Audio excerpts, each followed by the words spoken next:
정봉재 정치쇼 1부 순서 들어가겠습니다. 자, 1부 뉴스 브리핑 한겨레 20일 하영 기자 자리하셨습니다. 예, 안녕하세요. 한겨레 20일 하영 기자입니다. 예, 무슨 뉴스를 가져오셨나요? 일단 남북 고위급 회담부터 말씀을 드려야겠죠? 예. 2015년 12월 이후에 2년 1개월여 만에 열리고 있습니다. 오전 10시부터 시작됐고요. 판문점 남쪽에 있는 평화의 집에서 열리고 있습니다. 남쪽에 조명균 통일부 장관과 북쪽에 리선권 조국평화통일위원회 위원장이 단장으로 마주 앉아 있습니다. 의제와 관련돼서는요. 일단 평창 동계올림픽과 패럴림픽 북한 참가 논의에 집중을 하면서요. 북한이 제의한 사항을 중심으로 이야기가 될 것으로 보이고요. 우리 쪽에서는 벌써 작년입니다. 작년 여름 7월 17일에 제의한 시급성 있는 부분들에 대해서 중심적으로 논의가 될 것입니다. 이 시급성 있는 논의는요. 군사 분계선상 적대 행위 중단을 위한 군사 당국 회담하고요. 이산가족 상봉 행사를 위한 적십자 회담에 관해서도 논의할 예정입니다. 지금 어떻게 진행되고 있는지 보도는 안 나오고 있죠? 예. 아마 전체 회의가 끝나면 수석 차석 대표 회담을 비롯해서 남북 담당자들 사이에서 개별 회담이 이어지면서요. 회담 의제를 조율하고 합의를 도출하기 위한 본격적인 협상이 시작되는데요. 기자들은 그 현장에서 그때그때 중계를 할 것으로 보입니다. 특히나 남쪽의 노태강 문화체육관광부 2차관하고요. 북쪽의 원기루 체육성 부상이 협의하는 그 이번 올림픽과 관련된 이동 경로라든가요, 입장이라든가요, 응원단 예술단 파견 이런 거 관련돼서는 그때그때 바로바로 속보가 나올 것으로 보입니다. 노태강은 많이 귀에 익숙한 인물인데요. 예, 벌써 2년 전인데요. 그 수첩 보고, 그 박근혜 대통령이 수첩을 보면서 이 사람 참 나쁜 사람이라더라 라고 하는 그 나쁜 사람에 해당되어서 고초를 아주 심하게 겪었죠. 그땐 국장이었었죠. 국장이었습니다. 당시에 체육국장이었습니다. 체육국장은 문화체육관광부에서 가장 요직 중에 하나고요. 그때 당시에 승마 대회와 관련돼서 정유라 씨를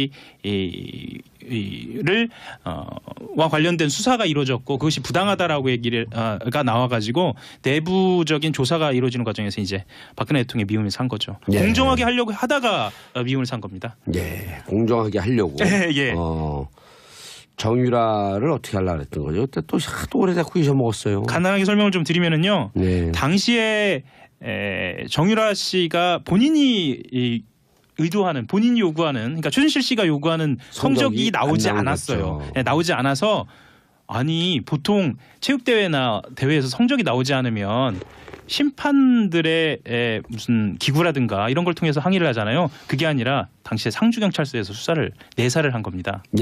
그런 일이 벌어졌고 또 이후에 승마협회 내부에 비리가 있다더라 아니면은 좀 더 나아가서 이 내부를 좀 정화할 필요가 있다라는 제보를 가지고 직접 청와대에서 노태강 당시 차관, 당시 국장이죠. 국장에게 조사를 지시했습니다.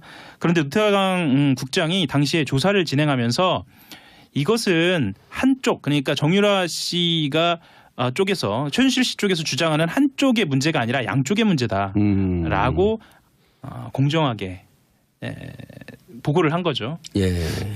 청와대 입장에서 봤을 때는 아니 최순실 씨가 주장하는 그러니까 정유라 씨의 편의를 봐주려고 하는 게 아니라 그쪽도 문제가 있다라고 보고를 하니까 굉장히 불만이 많았죠. 그래서 당시 체육국장에서 한직으로 쫓겨나는 계기가 되었습니다. 그리고 2년 뒤에는 노태강 국장이 어느 직위에 있는 것을 보고 아직도 이 사람이 문화체육관광부에 있어요라고 해서 결국은 문화체육관광부에서 쫓겨나는 그런 수모를 겪게 됐습니다. 끝까지. 뒤끝 장면. 뒤끝 장면이었죠. 결국 이렇게 화려하게 부활을 했네요. 컴백. 국민이 촛불로 컴백을 시킨 거죠. 그렇죠. 촛불을 통해서 남북 고위급 회담까지 가게 되는 이런 상황에 왔습니다. 그리고 오늘 논의될 것 중에 평창 올림픽 기간 중에는 대북 독자 제재를 한시적으로 유예하겠다. 이것을 검토하고 있다. 중앙일보가 보도했네요. 이 한시적 유예입니다. 한시적 유예를 하는 이유에는 여러 가지가 있는데요. 그 정부가 북핵 실험과 이은 미사일 발사에 따라서 2016년 12월에 고려항공 등을 금융제재 대상으로 지정했거든요. 그리고 북한 항구에 정박했던 선박은 6개월 이내에 한국 항구에는 입항하지 못하도록 했어요. 그런데 북한 대표단이 참가할 경우에 경비를 국제올림픽위원회 IOC와 한국 정부가 부담할 뜻을 밝혔는데요. 거기에 금융제재 대상인 고려항공이 들어가 있습니다. 그래서 아하. 항공료를 지불할 수 없게 되죠. 우리 쪽에 예. 편의를 봐준다고 하더라도요. 그리고 강원도에 크루즈를 지원해서 북한 대표단을 숙소로 사용하겠다는 구상도 있었는데요. 그것 또한 금융제재에 들어가게 됩니다. 그래서 예. 최소한 올림픽 정신 차원에서는 유예하는 것이 어떻겠느냐라는 뜻이 반영된 것으로 보입니다. 알겠습니다. 그다음에 그 세계일보는 지난해 말 북한의 조건 없는 대화를 제안했다고요? 미국이? 예. 실제로 지난해 말 기억하실지 모르겠는데 틸러슨 국무장관이 이 대화 제안을 했었고 예. 당시 백악관이 바로 무시를 하지 않았습니까? 예. 근데 실제로 물밑에서 이런 일이 있었다는 겁니다. 도널드 트럼프 미국 정부가 미국 국무부하고 유엔 주재 북한 대표부 간의 대화 창구인 이제 뉴욕 채널이라고 부르거든요. 예. 뉴욕 채널을 통해서 스웨덴이나 노르웨이에서 조건 없는 북미 직접 대화를 갖자고 북한에 공식 제안을 한 것입니다. 틸러슨이요? 예. 예. 그러니까 물밑에서는 이미 평화 이야기가 있었던 겁니다. 제가 그걸 들었잖아요. 그러니까 2월 중에 남북한 평화 관계 그 평화 무드가 급격하게 조성될 거라고. 그렇죠. 제가 계속 얘기했잖아요. 저도 들었죠. 이거 들었단 말이에요. 예, 청취자님도 다 들으셨을 겁니다. 들었을까? 이 얘기를 아니 뉴욕 라인이 살아있다라고까지만 얘기했죠 저희가. 예. 그리고 눈 밝고 귀 밝은 청취자분들은요 다 그렇게 말씀하시면 다 알아들어요. 그럼요. 그런 걸로 해석을 하시죠. 행간의 의미. 그렇죠. 이를 보는 거죠. 예. 이번에 1987 봐도 바다 부르는 대로 기사를 적는데 뭘 쓰냐 그러니까 자기들끼리 그러잖아요. 행간의 의미라고 하는 게 있죠. 스포일러 아닌가요?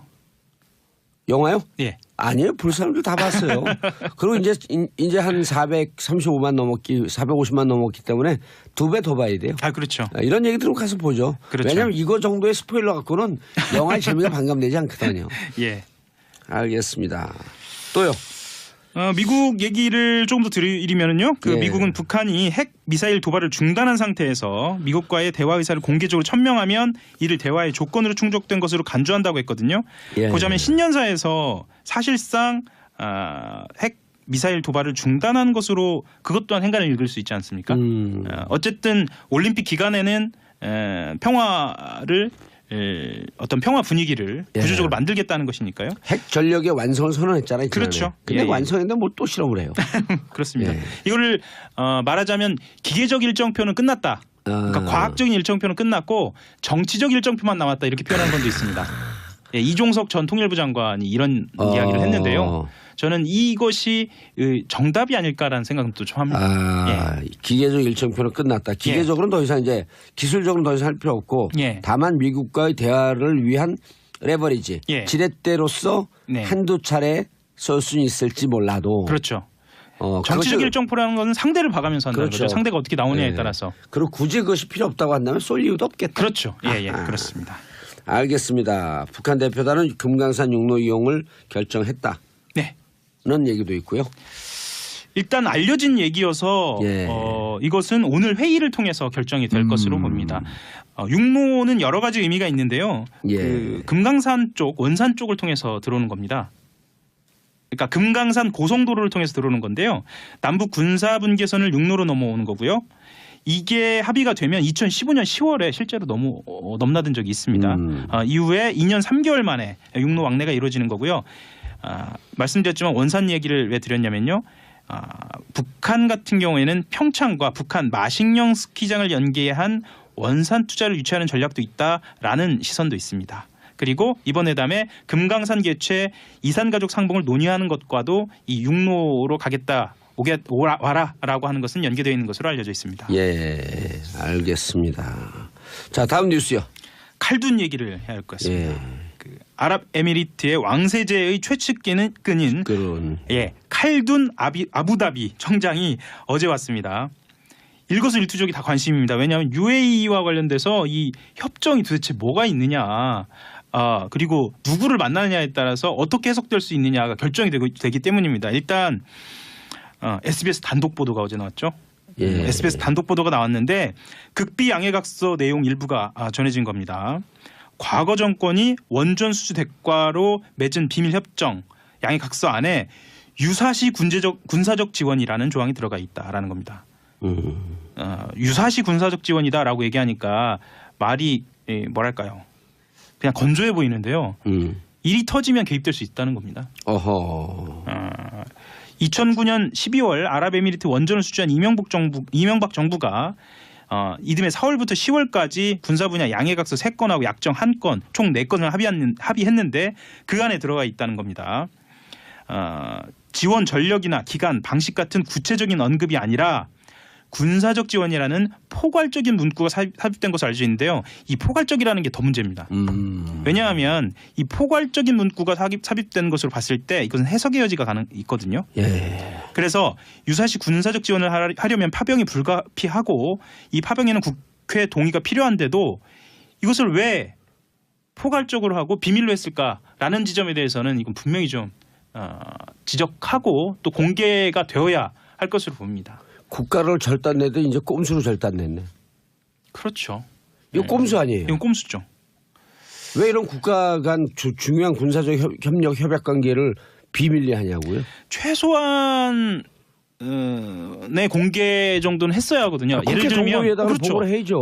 국회 정보위 같은 경우에는 일종의 뭐 협약이랄까요? 그러니까 암묵적으로 약속이 있잖아요. MOU 같은 경우도 국회 정보위는 보고를 해야죠. 보고를 하고 그것이 비공개를 전제로 하면 알려지지 않거든요. 웬만해서는. 근데 그것도 하지 않았다는 겁니다. 그리고 아크 부대 이야기가 나와서 아크 부대가 도대체 어떤 역할을 하느냐라는 것에 대해서 이야기가 나오는데요. 공개적인 파병 목적 중 하나가 유사시에 우리 국민을 안전하게 국내로 데려오는 용도다라는 이야기도 알려졌습니다. 그럼 거기가 그 상시적인 전쟁 발발 지역으로 볼 수 있는 거네. 지금으로서는 그렇지는 않은데 어쨌거나 이란과의 관계에서 아랍에미리트와 사우디가 대척점에 서 있다고 볼 수 있지 않습니까? 군사적으로는 아니면 여러 가지 정치적 의미에서. 이란은 시아파, 여기는 순위파. 그렇죠. 그래서 그런 점 때문에도 아랍에미리트가 본인들이 군사적으로 뭔가 좀 대책을 세워야 하지 않을까 이런 그 이야기들이 아주 오래전부터 나왔습니다. 오죽하면 세계의 화약고라 그러잖아요. 그렇죠. 그렇기도 하고 그걸 또 왜 들어가? 실제로 우리나라 정유회사 그래서 SKGS가 나오는데 정유회사들한테 굉장히 중요한 곳이기도 하고요. 알겠습니다. 자, 다음 뉴스. 역시 한결의 하호영 기자 빠져나갈 수 없는 다스. 정호영 전 BBK 특검팀이 밝혀낸 다스 비자금 전체 규모가 120억이 넘는다라는 보도가 나왔어요. 120억으로 알려졌잖아요. 80억을 근데 뭐 80억을 횡령을 해서 그걸 은행 금융 상품으로 돌려서 126억을 만들었나 125억을 만들었다 이렇게 알려져 있잖아요. 이렇게 알려져 있는데 크게 웃돈다라는 관계자 말 이야기예요. 크게 웃돈다. 관계자 검찰 관계자. 검찰 관계자입니다. 크게 웃돈다라는 말은 그냥 5억 정도 더해지는 정도가 아니고 최소한 2배는 아니지만 상당 부분 십수억 원대, 수십억 원대가 늘어날 수도 있다는 얘기죠. 그럼 제보가 그 200억 더 있었다 그랬잖아요. 그런 제보도 있었죠. 어디까지 밝혀질지 모르는 거죠. 특히나 이 이야기가 검찰 관계자한테서 나왔다는 점에서 의미가 있는데 특히나 정호영 특검팀이 지난 5일입니다. 특검 수사 당시에는 120억 외에 다른 자금이 발견될 사실이 전혀 없었다라고 이야기하는 것하고 배치됩니다. 그러면 정호영 특검도 수사 대상이 될 수도 있다. 그리고 당시에 그 수사를 했던 특검팀 같은 경우에도 어쨌거나 조사를 좀 받아야 한다. 당시 이 수사를 했던 특검 관계자들은 검찰 관계자들은 현직에서 굉장히 요직에 있습니다. 그래서 이 또한 검찰 내부에서도 고민이 좀 많을 것 같은데요. 일부에서는 경리직원 조화무게 씨 등이 관리하다가 BBK 특검 뒤에 다스 계좌로 옮겨갔다는 120억 원 외의 다른 관리자 또는 경로의 비자금일 것이다. 라는 가능성도 제기하고 있습니다. 여기서 말씀드리는 다른 관리자라고 하는 것과 경로라는 말은 저수지가 다른 파이프로 뭐랄까요? 넘어가는 그런 가능성도 보입니다. 그래서 이 다스 비자금 같은 경우에는 상당히 심각하네요. 심각합니다. 그리고 그 시점이 만약에 2007년을 지난 2008년, 2009년이라고 한다면 아직 공소시효가 살아있는 거거든요. 살아있죠. 그래서 결국은 중앙지검에서 하는 지금 관련된 BBK라든가 다스 관련된 수사하고 맞물려 들어가서 이건 지금 동부지검에서 하고 있는 거죠? 지금 현재 말씀드리는 건 동부지검에서 하고 있는 겁니다. 맞물려 들어가서 하나로 합해지지 않을까라는 생각도 나오고요. 그렇다고 한다면 검찰에선 고민이 좀 많을 겁니다. 도대체 이걸 어디까지 어떻게 수사를 해야 할 것인가에 대한 고민이 있을 겁니다. 하지만 한 점의 의혹 없이 성역 없이 그렇게 진행이 돼야겠죠. 이게 한겨레 보도니까 관계자라고 하는 걸 누군지 알 거 아니에요? 제가요? 예. 아니 근데 관계자라고 하는 것이 보통 예. 그 이른바 이제 기레기들이 소설 쓸 때 관계자라고 하는 표현으로 쓰잖아요. 근데 하원 기자 기레기 아니잖아요. 저는 뭐 기레기는 그러니까 관계자가 누구냐라고 받아 죽는 대로 쓰고 소설 쓰지 않잖아요. 그럼 관계자가 누구가 하는지 분명히 있다. 이거만 확인해 주세요. 있다. 검찰 관계자다. 있죠. 당연히 있죠. 분명한 제보다. 예, 분명한 제보죠. 분명한 정보다. 분명한 정보입니다. 그럼 맞는 얘기네 뭐. 예. 이거는 의도를 중요한 거예요. 예, 의도를 가지고 쓰는 것이 아니고 이 관계자로부터 이야기를 들었고 이 관계자는 정말 핵심 관계자고. 정말 핵심 관계자고. 이 수사를 주도하는 누군가고. 성함은 말씀드리기 좀 어렵고. 말 안 해도 안 물어볼 거예요. 그 당시에 120억 원을 웃도는 다스 비자금을 찾아낸 것, 당시 파견 검사만 좀 말씀을 드리겠습니다. 현재 부산고검장인 박정식 당시 부장검사, 현재 수원지검 1차장인 차명기 검사, 현재 대검 검찰연구관인 조재빈 검사였습니다. 알겠습니다. 한겨레 21 하영 기자 인사하시고요. 한겨레 21 하영이었습니다. 일이 벌어졌고 또 이후에 승마협회 내부에 비리가 있다더라 아니면은 좀 더 나아가서 이 내부를 좀 정화할 필요가 있다라는 제보를 가지고 직접 청와대에서 노태강 당시 당시 국장에게 조사를 지시했습니다. 그런데 노태강 국장이 당시에 조사를 진행하면서 이것은 한쪽 그러니까 정유라 씨가 쪽에서 최순실 씨 쪽에서 주장하는 한쪽의 문제가 아니라 양쪽의 문제다라고 공정하게 보고를 한 거죠. 청와대 입장에서 봤을 때는 아니 최순실 씨가 주장하는 그러니까 정유라 씨의 편의를 봐주려고 하는 게 아니라 그쪽도 문제가 있다라고 보고를 하니까 굉장히 불만이 많았죠. 그래서 당시 체육국장에서 한직으로 쫓겨나는 계기가 되었습니다. 그리고 2년 뒤에는 노태강 국장이 어느 직위에 있는 것을 보고 아직도 이 사람이 문화체육관광부에 있어요라고 해서 결국은 문화체육관광부에서 쫓겨나는 그런 수모를 겪게 됐습니다. 끝까지. 뒤끝장렬. 뒤끝장렬이었죠. 결국 이렇게 화려하게 부활을 했네요. 컴백. 국민이 촛불로 컴백을 시킨 거죠. 그렇죠. 촛불을 통해서 남북 고위급 회담까지 가게 되는 이런 상황에 왔습니다. 그리고 오늘 논의될 것 중에 평창 올림픽 기간 중에는 대북 독자 제재를 한시적으로 유예하겠다.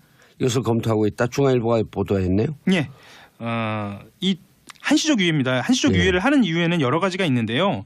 그 정부가 북핵 실험과 이은 미사일 발사에 따라서 2016년 12월에 고려항공 등을 금융제재 대상으로 지정했거든요. 그리고 북한 항구에 정박했던 선박은 6개월 이내에 한국 항구에는 입항하지 못하도록 했어요. 그런데 북한 대표단이 참가할 경우에 위한 적십자 회담에 관해서도 논의할 예정입니다. 지금 어떻게 진행되고 있는지 보도는 안 나오고 있죠? 아마 전체 회의가 끝나면 수석 차석 대표 회담을 비롯해서 남북 담당자들 사이에서 개별 회담이 이어지면서요. 회담 의제를 조율하고 합의를 도출하기 위한 본격적인 협상이 시작되는데요. 기자들은 그 현장에서 그때그때 중계를 할 것으로 보입니다. 특히나 남쪽의 노태강 문화체육관광부 2차관하고요. 북쪽의 원기루 체육성 부상이 협의하는 그 이번 올림픽과 관련된 이동 경로라든가요, 입장이라든가요, 응원단 예술단 파견 이런 거 관련돼서는 그때그때 바로바로 속보가 나올 것으로 보입니다. 노태강은 많이 귀에 익숙한 인물인데요. 벌써 2년 전인데요. 그 수첩 보고, 그 박근혜 대통령이 수첩을 보면서 이 사람 참 나쁜 사람이라더라라고 하는 그 나쁜 사람에 해당되어서 정봉재 정치쇼 1부 순서 들어가겠습니다. 자, 1부 뉴스 브리핑 한겨레 20일 하호영 기자 자리하셨습니다. 예, 안녕하세요. 한겨레 20일 하호영 기자입니다. 예, 무슨 뉴스를 가져오셨나요? 일단 남북 고위급 회담부터 말씀을 드려야겠죠? 예. 2015년 12월 이후에 2년 1개월여 만에 열리고 있습니다.